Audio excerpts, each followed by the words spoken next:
Welcome to another edition of our Culture Corner live forum brought to you in collaboration with the Jamaica Cultural Development Commission, JCDC. If you're new to this space, I am Winsome Sharia Witter, your host, and we are honored to feature Miss Jamaica Festival Queen 2024, Omolora Wilson, in a conversation that highlights the transformative power of culture, inclusion, and youth development, because that's what the JCDC Festival Queen platform is really about. So our theme, Breaking Barriers with Sign Language and Culture, we'll explore the journey to the crown, the vision and impact of her national project, Signed Sealed Jamaica, and the message she brings to our nation and aspiring change makers. Let's make welcome our reigning queen, Miss Jamaica Festival Queen 2024, Omolora Wilson. Hi everyone, how are you doing? How are you feeling this afternoon or this evening rather? All right, amazing. And how we do it here, once you're with us live, you can go ahead and share in the comments to let us know where you're joining from. And if you have questions for Omolora, or if you just want to share your support, feel free to go ahead and do so. Okay, so let's get into it, Yes. Omolora. But Yes. before we dive into your project, let's start with the path that brought you here, reigning Miss Jamaica Festival Queen. What inspired you to enter the Festival Queen competition? I actually have a backstory to the backstory. Go right ahead. So when I was 18 years old, just turned 18, and I was in sixth form at Hampton School, I was always active in culture. From about second form at Hampton School, I was there at JCDC at St. Elizabeth level. Before that, I was in Westmoreland at my primary school. I was always doing JCDC, was a part and became so exciting. And at one point, the way Hampton School was doing JCDC, we planned everything from start to finish, and the teachers signed the document and they just came along. And so Right. I was doing JCDC, and then out of the blue, I decided, all right, you know what? I have been watching Festival Queen all my life. I want to try it.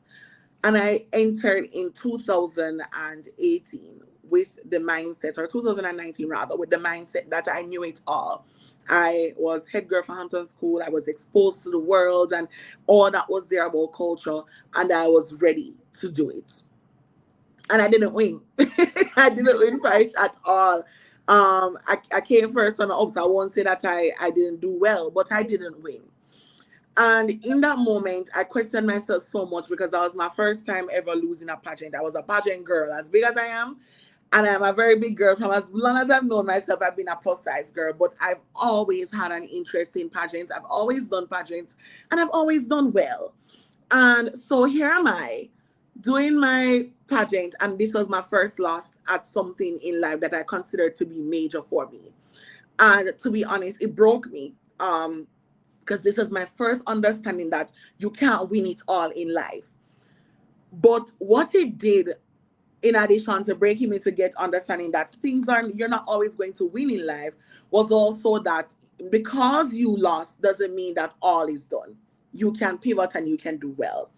And so I immediately moved away from Festival Queen, did my role as first runner-up, and COVID came right along, but I was very active nonetheless. Anything JCBC needed me for in St. Elizabeth, I was doing. I came to Kingston and I went back into student leadership, and for the past 4 or 5 years, I was just actively doing student leadership. However, in my last year, I found myself leading to a lot of cultural events, a lot of cultural centric events. I started going to meetings. I started going to launches hosted by the Minister of Culture and Gender and Entertainment and Sports. I just did a lot of things that were more culturally oriented. And then I started finding back the cultural Omolora that I lost a long time ago. And the beauty about it was, because I've learned so much while being at university, I was able to pivot and put myself in a different position because now I understood culture way more than I did at a younger age. And so what's next? JCDC had just extended their deadline for Festival Queen. I didn't even realize we were in the season. And I was there trying to figure out what is next for me as an individual who just finished guild president, just created history in the university space, did a lot on national level, did a lot on the regional level. What is next for me? Where is my heart bringing me? And I remember someone reached out to me and said, Omolora, I just saw Festival Queen coming out. I want to know if I should enter. Let me know. And I said to her, go right ahead. In fact, let me get some more information for you. And when I got the information for her, she signed up and I moved along. Didn't give it much of a thought or anything. But then something kept saying to me, you need to go back into that space. You need to have more interest there, and it brings you back to your parish. You get to do back your St. Elizabeth thing. Go and go do it, girl. And I kept saying to myself, I don't want to do it. I don't want to do it. I don't want to do it. It's not my time. And I have already tried this and I've lost. I want to just do something that I feel as if I'm connected to. And all I kept walking away from Festival Queen, it kept pulling me right back. Every single thing leading up to the deadline was someone asking me about who I am as a queen, what do I want to accomplish in life, and what do I think about Festival Queen, and why am I not entering Festival Queen? Because I was always performing, whether I was doing some dub thing or any. I was, for the past 2 weeks leading up to the deadline, I was consistently performing in different cultural spaces, and persons kept asking me about it. The deadline for Festival Queen came, and I reached out the same day, the deadline day, I reached out to my regional manager for Central Region. I said, I think I'm going to put my hat in for Festival Queen. I don't know yet, but I'm going to put my hat in because something keeps pulling me back here. And so I signed up. And I got shortlisted for the program. And the first day I went for orientation, I knew this is where I wanted to be. I felt something burn right back inside me that, girl, you have stopped and you need to come back and find yourself. And I think that's what kept me going. I think that's what this pushed me to say, all right, then, you're ready, girl. You're ready for this competition. Go ahead and do it. So that was my motivation. Definitely seeing myself in how much I have developed as an individual for the past 5 years. And then, of course, speaking to persons, being encouraged by persons, and most importantly, knowing that I can do so much in my community. I can do so much for young ladies around me. And I wanted to do that and do that well. You know, that question could be considered cliche because we usually open with this, especially for the whether reigning queens, yes, prospective queens, what inspired you. But your response is the first I'm hearing that kind of response. So that solidifies the importance of asking these questions that might seem cliche because it allows you, right, to inspire someone who might be thinking that, hey, and be able to recognize that feeling. Right. So you were active in university life all this time, and you went in, but the Festival Queen preparation is not like the typical pageant. So describe for us your personal growth throughout the journey. All right. So do you want me to talk at parish level or national level? You can do both, parish and national. All right, so I'll start with parish. Yes. What I can say as someone who spent literally their entire life in St. Elizabeth, I'm a St. Elizabeth girl, and that will never change. I spent my entire life in St. Elizabeth, and university comes along because greater opportunities are out there, and you have to grow up. And I left St. Elizabeth and I came to Kingston to study. A lot of capable women have left their parish to further themselves in education. And so my first issue, or per se, my first challenge entering Festival Queen was how would I make myself present and available for training. And Festival Queen program is very demanding because they must know at all times that you are developing throughout this program. So it meant a lot for me. So the minute I started and confirmed that I was entering and went through orientation, I started planning, all right, then that means that every weekend I'm going to have to leave Kingston come to St. Elizabeth, train, come back. So Fridays, because our physical training were on Fridays, Saturdays. So I come down Friday, went to training, train on Saturday, went back up Sunday, went through the week, Friday for Festival Queen, training, back again, back again. Festival Queen for me reminded me that there is power for women when we come together.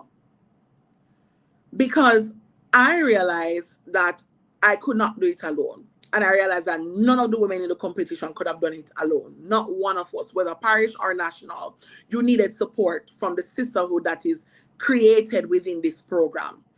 And so even something as simple as our photo shoot, me being in Kingston, I'm able to go in a store and say, hey girls, you know, I found this, what do you want? What do you? And I got it for them, and vice versa. You find something, you help a sister, you build them through. And I learned that at parish so early that it's really and truly a community when you're doing this. So I found myself relying on a community that was there intentionally for me to grow. Coming to nationals was when I realized that there are so many beautiful and powerful women around us. We cannot be intimidated by them. We must be inspired by them. And that was my best growth throughout this journey. Not to be intimidated, but to be inspired. I remember coming my first time, all of the queens came together was on July 3, I'll never forget. Or was it later than that? I think it was later than that. It was a Sunday though, I'll never forget. Right after hurricane at that, and we were to come together for our photo shoot. So we're going to do our cultural photo shoot, our little video, and this is going to be the first time we're interacting with each other.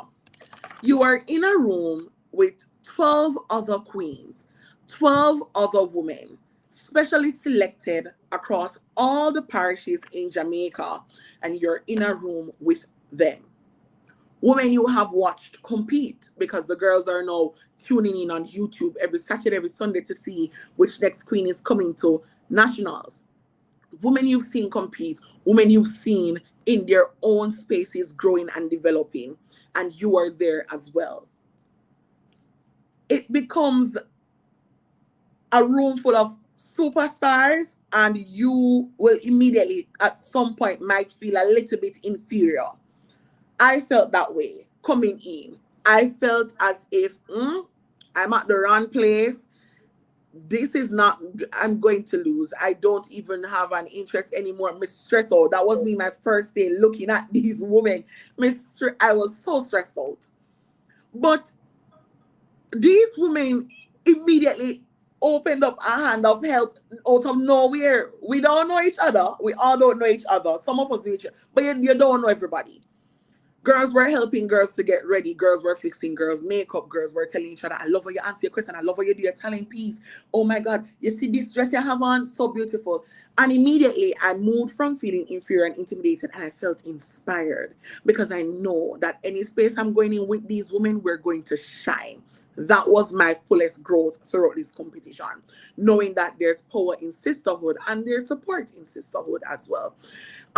What this program also did for me, my entire festival queen competition training and such, is knowing that I am more than what I think I am in the moment. I have the power to push past the boundaries I've stipulated for myself at an earlier part of my life. I never knew I could work out so. I never knew I could perform like that. I never knew that my posture could improve in such a way that when I'm talking and interacting with people, it becomes so normal. You know, I never knew I could carry out a full day doing courtesy calls, meeting persons over and over again, and still have the energy to do something else after all of that is done. I never knew that. But because we are trained to be women who are able to see things through, to pivot, and also to do great things, I was able to find myself. So now when I express myself and I talk to people, I know exactly how I'm standing. I feel comfortable in my heels. I feel comfortable in my posture. I feel comfortable expressing myself. I feel comfortable in every room, because I feel as if I deserve to be in the room. And these are the growths that comes behind, being a festival queen. Powerful. be inspired and not intimidated, because that's really, you're all going in as superstars. Is what Absolutely. I'm saying, right? There's only one crown, but at the end of the day, It's a what are you program. leaving with? Absolutely. Amazing, right? So I'm sure with all of that, the entire journey that you have described, the title of Festival Queen, what did it mean to you before you entered the competition, and how has that evolved now Okay, that so you are the queen? know that I am the queen. So for Yes. me, and the thing about it is, majority of us who enter this competition, we are inspired by other women who have paved this way for us. I have such an utmost respect for the young lady who won my first year intern, Tamara McPherson, because she has been such a great contribution to my life and my development as a queen. Looking on the outside and looking in on Festival Queen, it looks as if it is glamorous. It is advocacy, women speaking up for themselves, and it's just pish, posh, and beautiful, you know? And it meant a lot for me, because what I saw when I saw a crown on someone's head is the opportunity to do great things. Because you have that crown on your head, it elevates your opportunity. And so I looked at it and I was very much pleased on an outside looking in, because I said to myself, I would love to have that crown on my head because of the beautiful things I could do with that crown. Because it meant being a cultural ambassador. It meant being a representation of a Jamaican woman. And it meant being unapologetic about who you are, because you deserve a crown on your head. Getting the crown on my head now, it it it was so much more than that. And for me, Festival Queen is up, down, and around all through the year. There are good times. There are times when I'm celebrating and I'm happy and I'm in my fullest and most beautiful and poised and just a queen.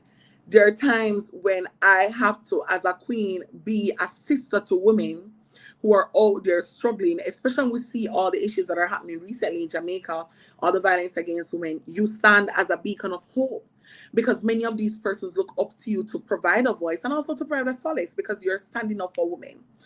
And there are days when I am just proud to be unapologetic about myself, because I am a representation of a true Jamaican woman. A true Jamaican woman is not necessarily perfect in all ways, especially at the physical level. We've been through so much. But what we are resilient. We're go-getters. We are trailblazers and change makers. And when I got the crown, even I want to say about 2 weeks ago, I went to Pegasus to do some studying. And one of the managers came out to me and he's like, "You're Miss Jamaica Festival Queen." I was like, "Yes, yes, I am. How are you?" I really thought he was picking me up, telling me to move from the area I was sitting. But he actually came and he said to me, "You have no idea how much you have inspired women around you." He said, "You are a true Jamaican woman, and I admire you, and I wish you nothing but the best." And this is someone who came up to me who I probably have never interacted with before. But what I represent to Jamaicans is that the Jamaican woman is being showcased across the world, across the nation, because this is who we are. We're imperfect, but we are powerful, we're resilient, and we're absolutely amazing. So that's what this crown means to me.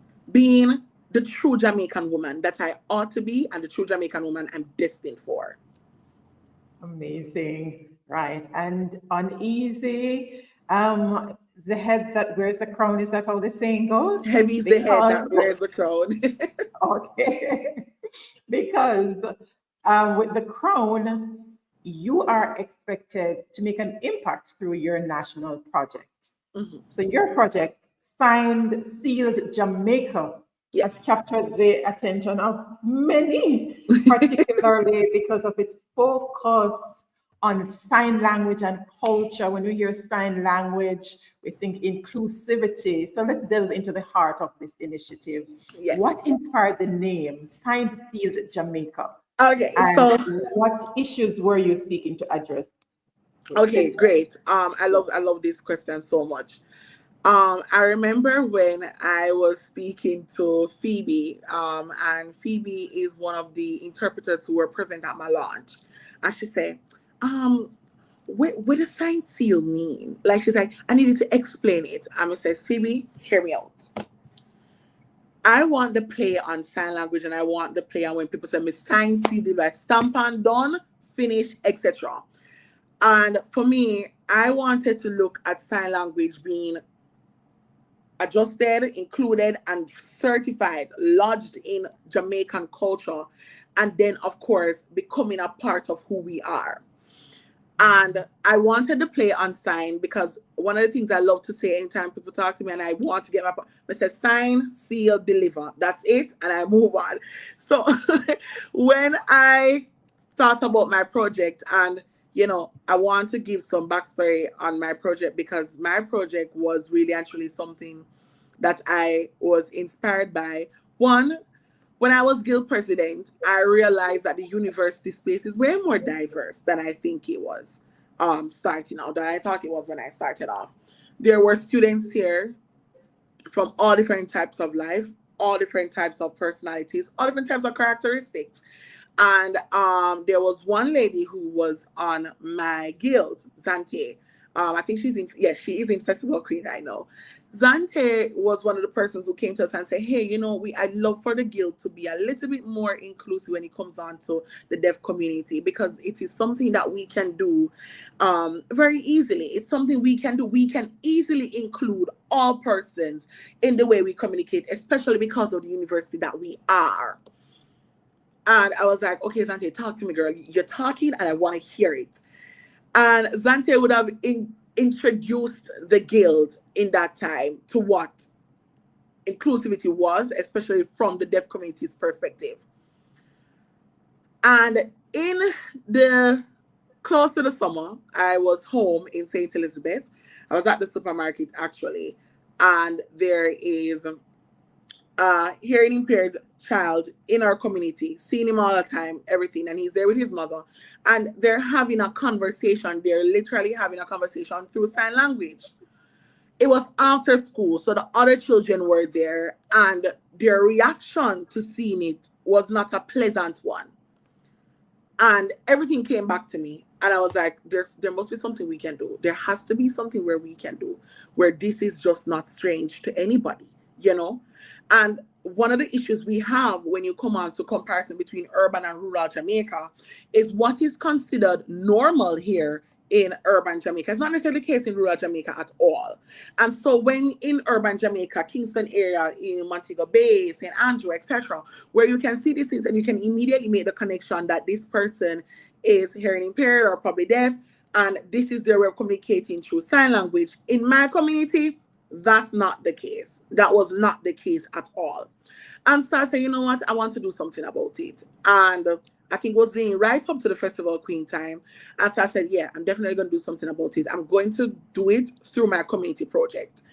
And that was where I immediately got the zeal. No, when I took it on, I decided that, all right, I need to do some research, because the truth about it is I am no expert in this community. I am literally just learning. And so I started doing my research. I started doing a little bit of survey in the schools, in the community, to say, all right, then what would this look like? And then, of course, I started having a conversation with the persons who are public representations in my community. The mayor, who is my counselor, was the first person I made point contact to. And I said to him, I really want to do this project, and I would probably need a little funding to cover the classes and get someone in to teach them. So what do you think about that? And he was like, you sure you want this? I'm going to say, it's a cash care, and I'm not going to ask you for anything else for the rest of the year if you can help me get this thing together. And so he would have pledged his commitment to it, and that was enough for me to say, all right, definitely, I'm going to do this project. I knew what I wanted. I knew my target audience, and I wanted to start from early. I wanted to start in the primary schools, because I knew that from you get them accustomed to it, there's no turning back. Their mind is already ready to accept that fact that there are persons in this world that are not exactly like them, but they're humans just the same, and they're citizens just the same, they're Jamaicans just the same. And so we treat them just as how you treat everybody else. And when I got the go ahead and I submitted my project at the parish level, my regional manager would have looked at it and she's like, all right, then Omolora, you need to do a little bit more in your SWOT analysis. You need to find out how you go get this done. Give me a timeline and everything. And I went and I did my research. And I think I got it up and running. Now, Sealed Jamaica's purpose, because again, I'm a person who loved my culture club. I love performing. I love the poetry. I like my school poems. I like songs. I love it all. And for me to fit it in within schools, I needed to find something that would work. Sealed Jamaica's aim is to include and introduce sign language, Jamaican Sign Language, into institutions from primary level go all the way to secondary, on the basis of creating a normalization for sign language and also the deaf community's way of communicating amongst young people going all the way up. And I wanted to integrate sign language within the culture clubs because this is something that I think would be a nice intertwine between sign language and culture. A great way to express it because children are well aware for folk songs, children are well aware for poems. And so it would be a little bit more easier to adapt from that level so it could draw their interest in and have them ready to learn more. And so what we wanted to do is transform our cultural elements in terms of folk songs, folk tales, poems, dub poems, you name it, to create sign elements for them so that students could use that as a way of expressing themselves too, from culture club go right up. What that will do now is allow students to have an introduction and an interest in Jamaican Sign Language and by extension an understanding of the deaf community within Jamaica. It would then lead up to, of course, students signing up on the Sign Clubs Jamaica, having their own sign language club, and then, of course, developing the program more and more. How this will be stipulated, or how this is being stipulated rather, is that culture club teachers, as well as teachers and volunteers who are interested, are signed up under the Ready to Sign program, which is led by Andre, and he's our St. Elizabethan. He's a member of the deaf community, and he is just passionate non-stop about putting sign language out there, Jamaican Sign Language, giving the deaf community a light and a step up to be acknowledged and integrated and just supported by the Jamaican community at large. And of course, his interest in terms of getting it at that level from primary school level, it blossomed within me. It was when I told him about my idea, he was ready, he was on board, he came with his manual. He was like, all right, then I have a special manual created so that the teachers could have it. We know what we're going to do. Let's get it done. And he has been there for me since, always supporting me. Even message him, I said, Andre, I need some help. He's always there.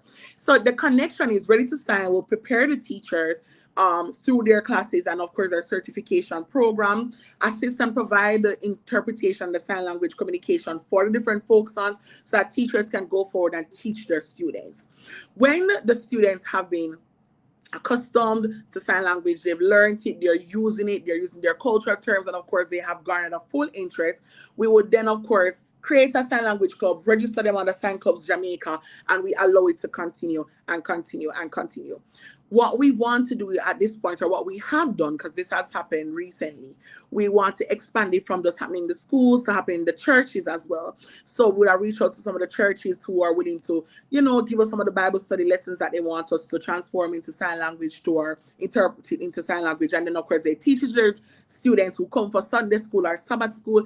And, of course, just create this community of normalizing what it is, within my community per se. And the goal of this is to ensure that it doesn't stay there. Parents start learning, family members start learning, children start teaching friends, and then it moves from one school, teacher start out to teacher start out to teacher, and before you know it, it grows into something that is just absolutely phenomenal. And right now, we're on our way. Teachers have started classes, I have started classes, and we're just proud for where we are. It's going to take a while. It's going to take a long while to become a teacher and everything. But right now, at the community level, fully supported in our schools. Because right now we are in 3 schools, 3 primary schools rather, in St. Elizabeth and 1 high school. So right now, the schools that we have at the primary level, we're at Beersheba, we're at New Roads, and of course, we're at Springfield Primary. And at the high school, we're in Louisville High School. So those are the spaces in which teachers have already shown their interest. We've already gotten churches as well that are on board. The Salvation Army, our New Testament Church, and of course, our Seventh-day Adventist Church. All those three spaces have active persons who are committed to participating in our next training session. And of course, this is something that we would have shared to see how it would, come off, how it would do. We did our test run. We had our launch in April as well. And so far, I can definitely tell you that it is doing well. My intention, of course, is to go beyond this. My intention is to continue to partner and learn and ensure that my community is growing within this space and learning to become better as Jamaicans. And then I want to move away from that and just see it happening, not just at my community, but at my parish level. And hopefully one day it's a Jamaican-wide thing, But right now, definitely, my community is one step further to becoming a better Jamaican community. Absolutely. Amazing. And as I shared with you earlier, what I love about this is that you weren't daunted by the fact that you are not an expert at signing. And what it demonstrates is the power of collaboration. Absolutely. Right. So you mentioned some key collaborators. You've kept mentioning Andre. Who are the other key collaborators in this space? All right. So right now, right. So absolutely. So right now we are working with Ready to Sign. And that is the organization that is facilitating our classes, that are training our teachers and persons who are interested in being volunteers. That's Ready to Sign. Andre Witter is actually the founder and director for Ready to Sign Jamaica. In addition to that, the schools that we have on board too, our principals and our teachers and our culture club teachers from all these 4 schools are actively on board. And of course, the mayor himself, who had endorsed and financially supported this project. So all these persons we consider to be our primary stakeholders here to executing this project. Honestly, this is something that we've also shared with other members of the deaf community, because me alone can't do it. And again, I really needed the help. And so I was glad that, they came on board and they showed an interest in participating too. When we had our launch, we would have invited as many persons who are more versed within the deaf community, more experienced within the deaf community, who can provide guidance within the deaf community to be there. So even at our launch, we had representatives from Danny Williams, we had representatives from Lister Mayor, we had representatives from Deaf Optimist Club, and I think that was Amanda and her friends, and they were just very much supportive of the project. Even up to this day, they're here saying, hey, is there anything you need? Let us know, and I was very much appreciative of that. I had a representative from the Jamaican Association for the Deaf, and even we had invited Abilities Foundation to come too. So it's not that it's limited. So we're not just saying, all right, then fine, we're just going to train the persons and train students and everything. But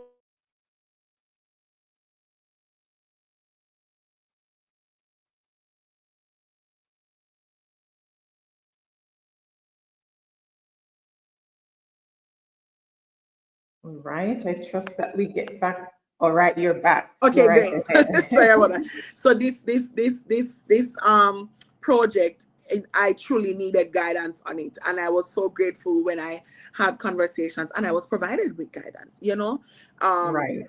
Because it made me feel like, say, all right, then good. You're doing something and say you're doing it. You're not stepping on any toes. You're doing it the proper way. You're getting the assistance. You're asking for help, and you're trying your best within your community. And that's all you can do. Just try your best within your community. Yeah. Fantastic.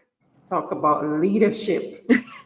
Right. So no meaningful project comes without challenges. I mean, Absolutely. That's a given. So let's talk about what it took to bring your vision to life. What are some of the obstacles the key obstacles that you encountered and of course, how you overcame those. Let's Okay. help out some of our budding queens. Good. So the thing about it, you're right. No good project comes without obstacles, and sometimes the obstacles may seem as if it is way more than what the end goal would be. For me, my biggest obstacle was trying to get some of the schools active and involved in the project. Again, like I say, rural Jamaica is not like urban Jamaica, and my community sometimes can be so different in terms, are just not as open-minded to change, no matter how little or how big it may be. And so getting like some of the schools to participate was very difficult at one point, which is where I said, all right, let me pivot and go to the culture clubs and say, let's do it at a cultural level than just going in and starting sign language. Because one of the questions I started getting is, we make a find time to do that, nobody now go on this. So I was like, you know what, all right then, what about let's starting from the cultural club perspective? And that was where the interest was leaning towards. All right, we already have a cultural club, so let's do it. It took a while to confirm some schools to participate. It took a while to confirm some teachers to participate, because at the end of the day, they're volunteering their time. And so for me, that became at one point my biggest obstacle, finding persons who are actively involved, willing to be involved in my project. I also must say that it takes cash to care. And at one point, before I even got the funding, I started saying, all right, then this probably don't take up too much and I don't have the money to do it. But I'm so grateful for, I'm glad for me, Mayor, because like he came and he's like, all right, then, because I stressed him out a lot about it. I kept asking him about it, asking him for the support.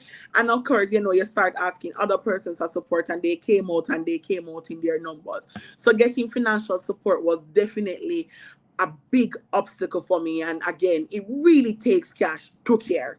Then of course I had my launch project, and I had to launch my project. But not only that, I had to be in my project.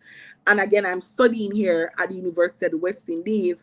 So sometimes I was wondering, all right, how do I keep the connection? How am I in Kingston and getting some things done in St. Elizabeth? If I want to do something on a Tuesday, how do I get it done here? And I'm here in Kingston. And so even my launch date was pushed back, because a lot of things in terms of getting to St. Elizabeth to have it, just supposed to doing it in Kingston. How do I get persons from St. Elizabeth to come to Kingston? How do I afford a bus running from St. Elizabeth to come to Kingston? There's a lot of things that comes behind doing the project, and the challenges were there. Challenges are still there up to today. Up to today, I'm still having challenges. But the thing about Festival Queen, I was saying it earlier, we are not defined by our challenges. In fact, we face our challenges and we pivot because we are solution oriented. And my passion is what keeps me going for my project. And I think passion is what keeps all the queens going for their projects. Your community project must always be something that is coming from your heart. It must always be something that you're interested in doing, something that sparks an interest, something that makes you want to be a part of your community, something that makes you want to give back to your community. And that is what stood out for me. So no matter what the challenges were, and trust me, the challenges were there, my interest and my passion kept me going. And that is what I have to say to all the queens who are planning their community project and thinking about all the challenges. Challenges will be there, it's a project. But your interest and your passion, that's what's going to push you through. That's what's going to make you be the queen who you want to be. And for me, where my passion led me is to saying that no matter what it is, there's a solution to all the problems I have here.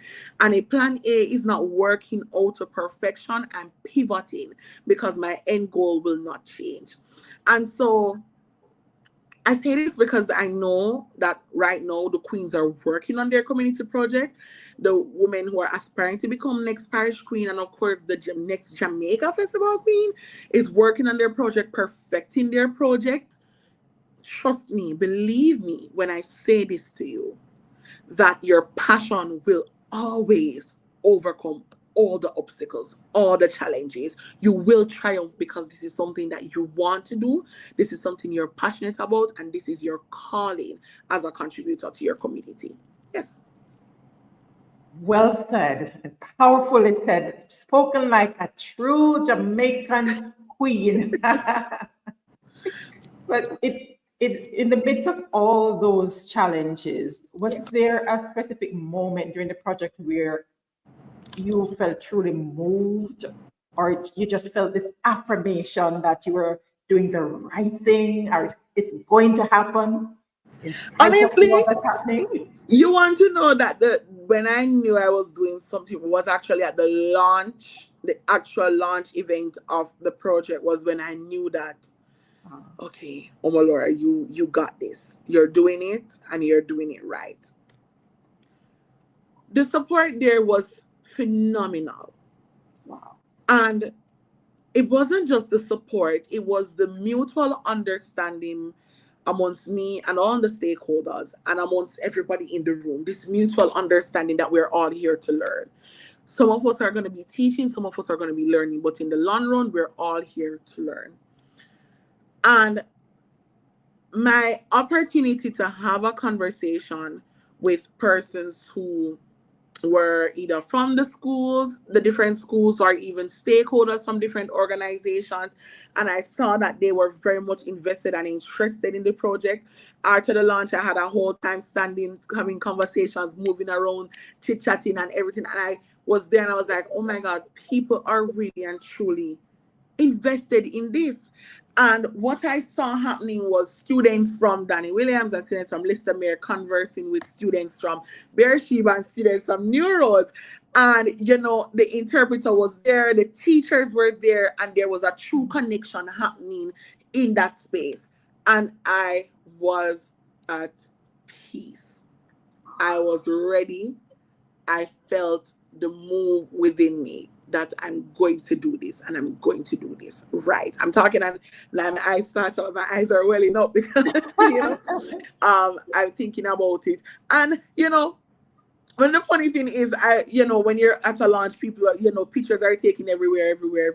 And I was so Miss Garcia, who is one of my chaperones, Professor Queen, kept calling back to say, come and take a picture, because I'm moving around, I'm having conversations. But one of the young men he was from, I think, Danny Williams, and him stopped me. He's one of the students. He stopped me and he might tell me, say, like, he wants his picture to be taken because him look good. Him All literally, I tell me, right. say, he feels as if I mean, say, you want to take me, ask him, say, you want to take a picture? And I took his picture and everything.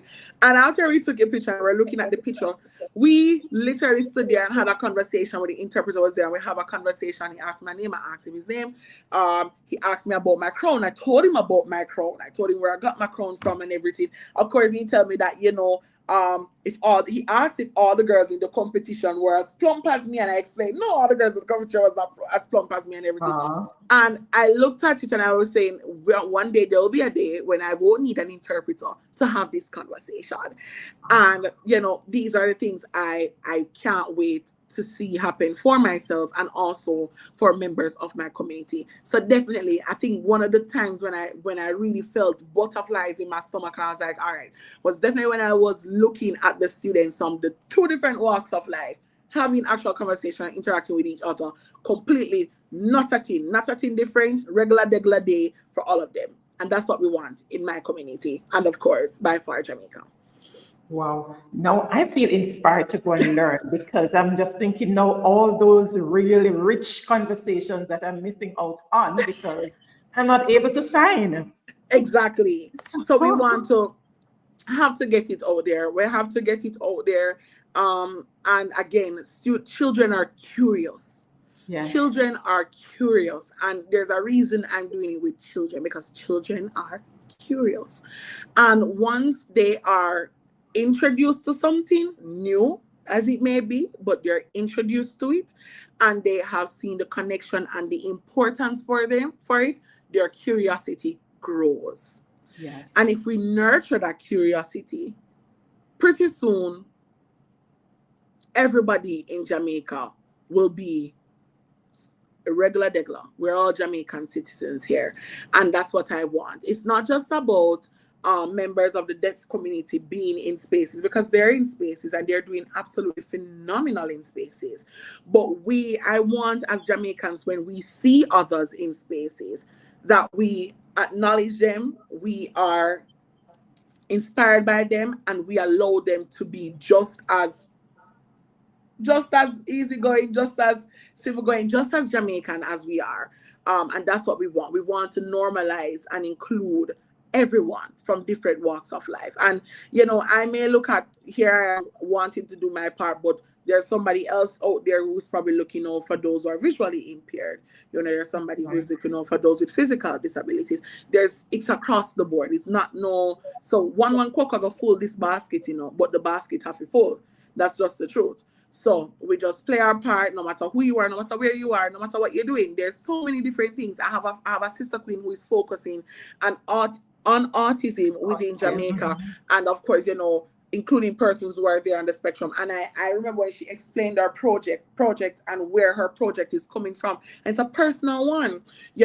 I have a next sister queen who is focusing on body positivity. It's a personal project for her. I have a sister queen who is focusing on bettering the arts and using the arts to just do better for a holistic young people. And again, personal project for her. And in all of these projects across the sister queens for 2024 JCBC Festival Queen, we're all in this project to learn.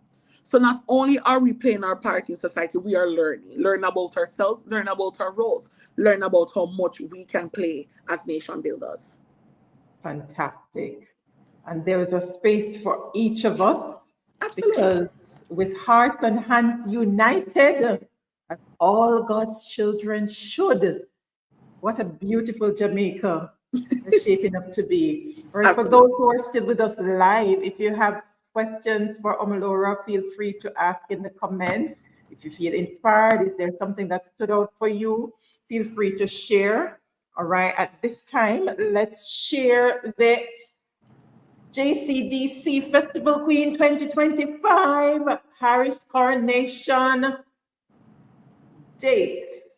All right, yes. I hope you're able to see that, but I'm going to go right ahead and let you know we already have a queen for 2025 in St. Thomas. In St. Thomas. Right. Their show was held on May 31st. Coming up this Saturday, we have St. Mary, that's on June 7th, by invitation only. Over in June 8th, here, Westmoreland, at 7 p.m. I hope you're able to see it, but don't worry, you'll see it in the blog, or you can see them on the JCDC platforms.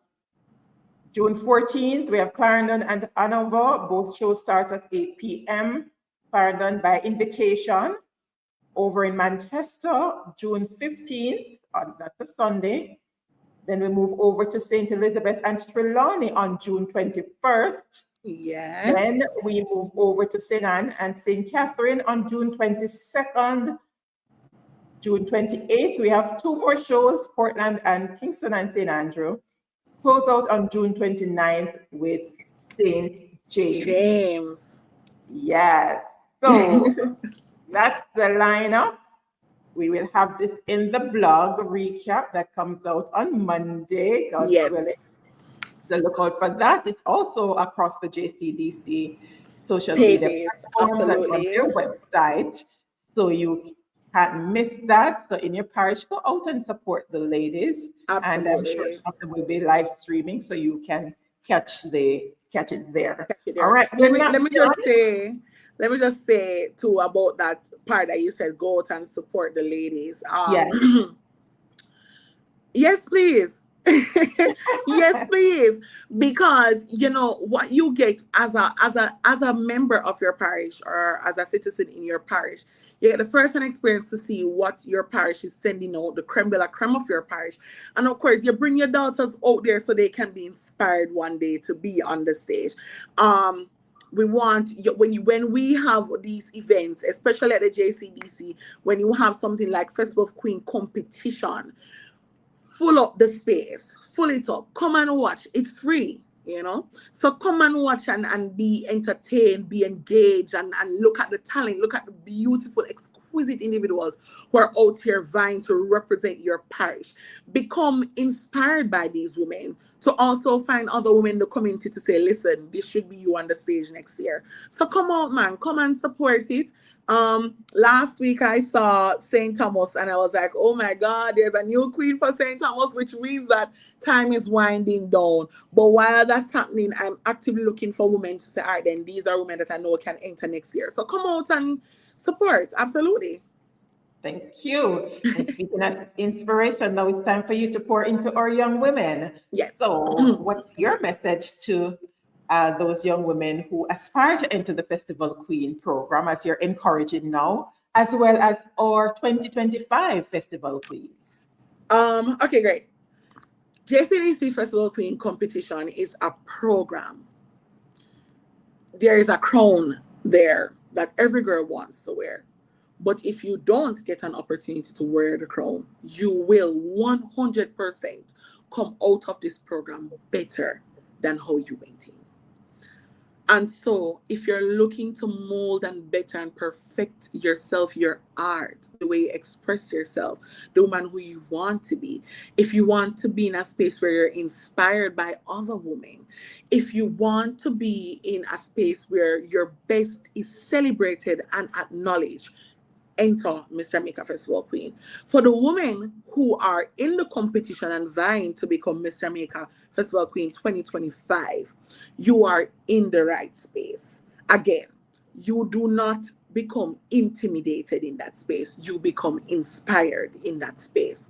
I want to say to the women to trust in yourself, trust in your voice, trust in your skills and your capability, because you are skilled and capable to do great things.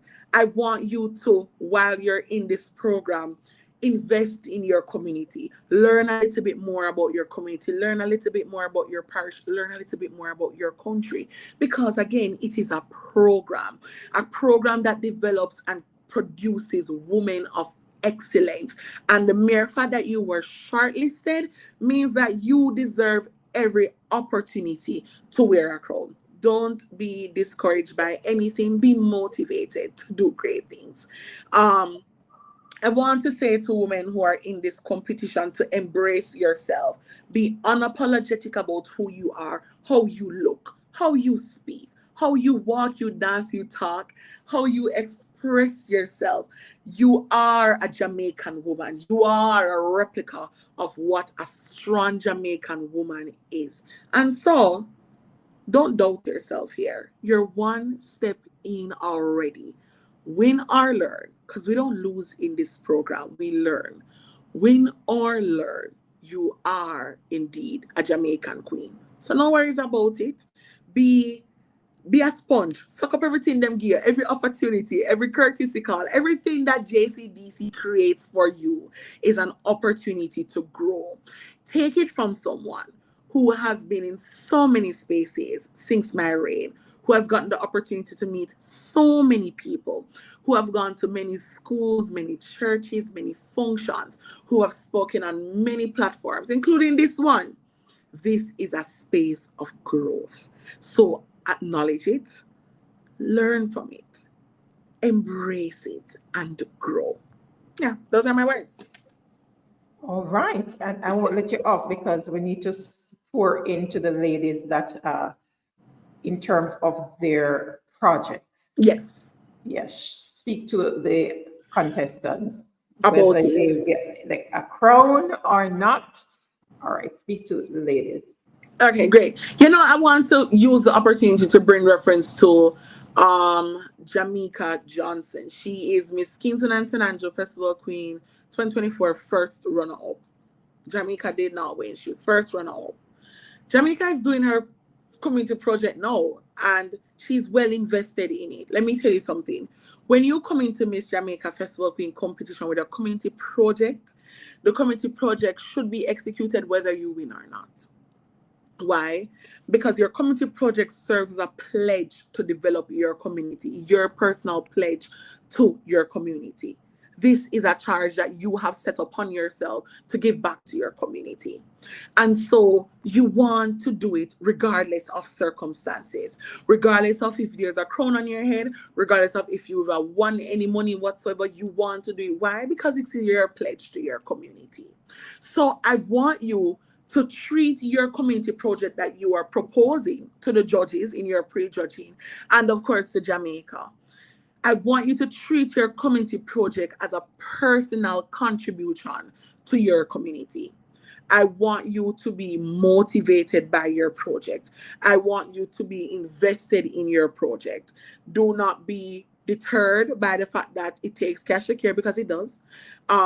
Be open-minded, be solution-oriented, be wholesome, and honestly, be there for your community. I want you as an aspiring queen to be ready to invest in your project no matter what. So when you're writing your projects, because some of you still write your project, some of you ladies are still writing your project, I want you to ask yourselves, is this something I'm passionate about? Is this something I want to do? Is this something that can be done? Am I going to ensure that I do this because this is my contribution, my pledge to society? And win, lose, or draw, win or learn, am I still going to do my project?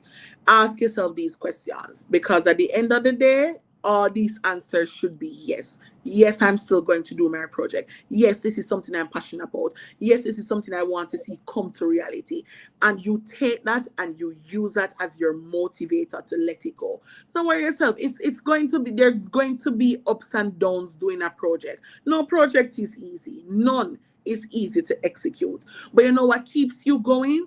It's your zeal to see come to fruition. It's your interest and your dedication to nation building and community involvement that actually brings this to fruition. So don't you doubt yourselves. Obstacles will happen up, down, and about. But your passion, your will to serve, your pledge is what's going to keep you going. So no worries. Just chin up, head up, think about your contribution to your community and go for it and work on it. Don't matter if there's a crown on your head. It doesn't matter if there's 80 ladies in the competition and you're placed 8 in the competition. What matters is that this project is your pledge to your community and you're going to carry out on it. Absolutely. Fantastic. And on that note, I have a bonus question for you. Go ahead. What does renewing hope in Jamaica look like to you? Ooh, I love this question.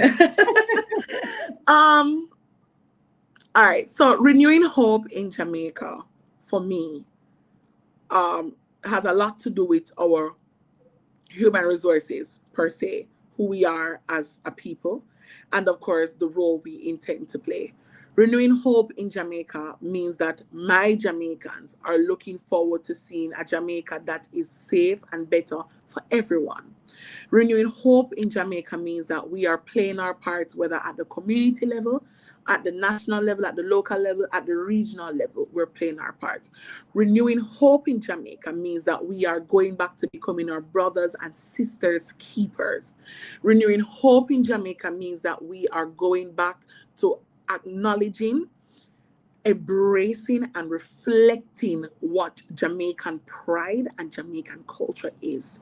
Renewing hope in Jamaica is mean that I pledge my heart and my health and my wholeness as a Jamaica to ensuring that Jamaica is really and truly the number one place to be.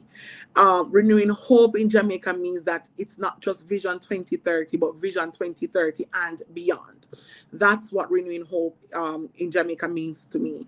And as Miss Jamaica Festival Queen 2024, renewing hope in Jamaica means that there is sustainability within my crown, that other women will wear this crown and continue to inspire other women to wear this crown. So definitely that's what renewing hope in Jamaica is for me. Yeah. Wow.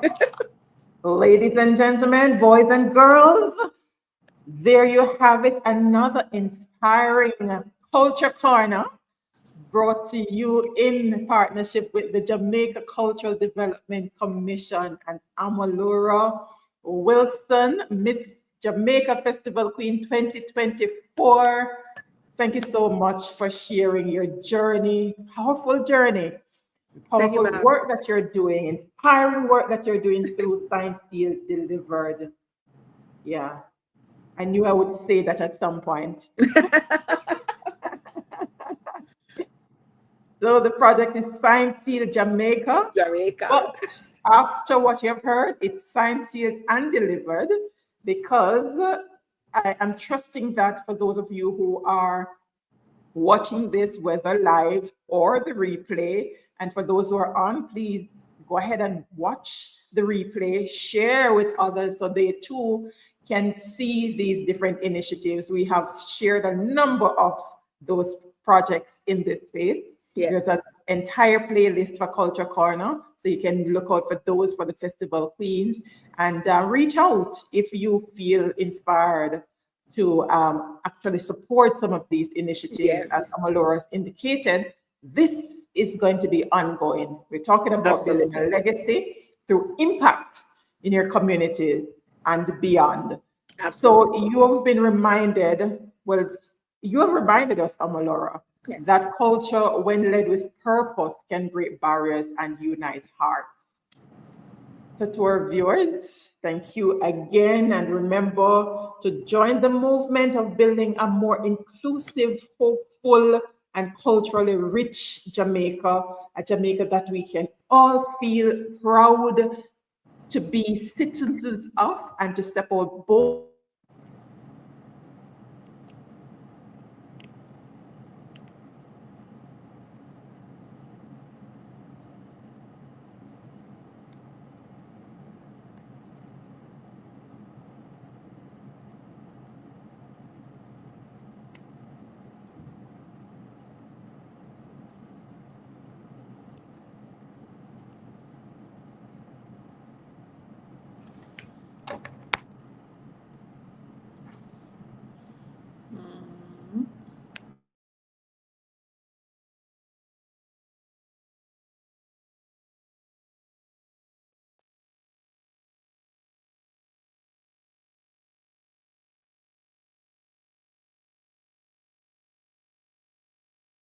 All right, thank you for staying with us.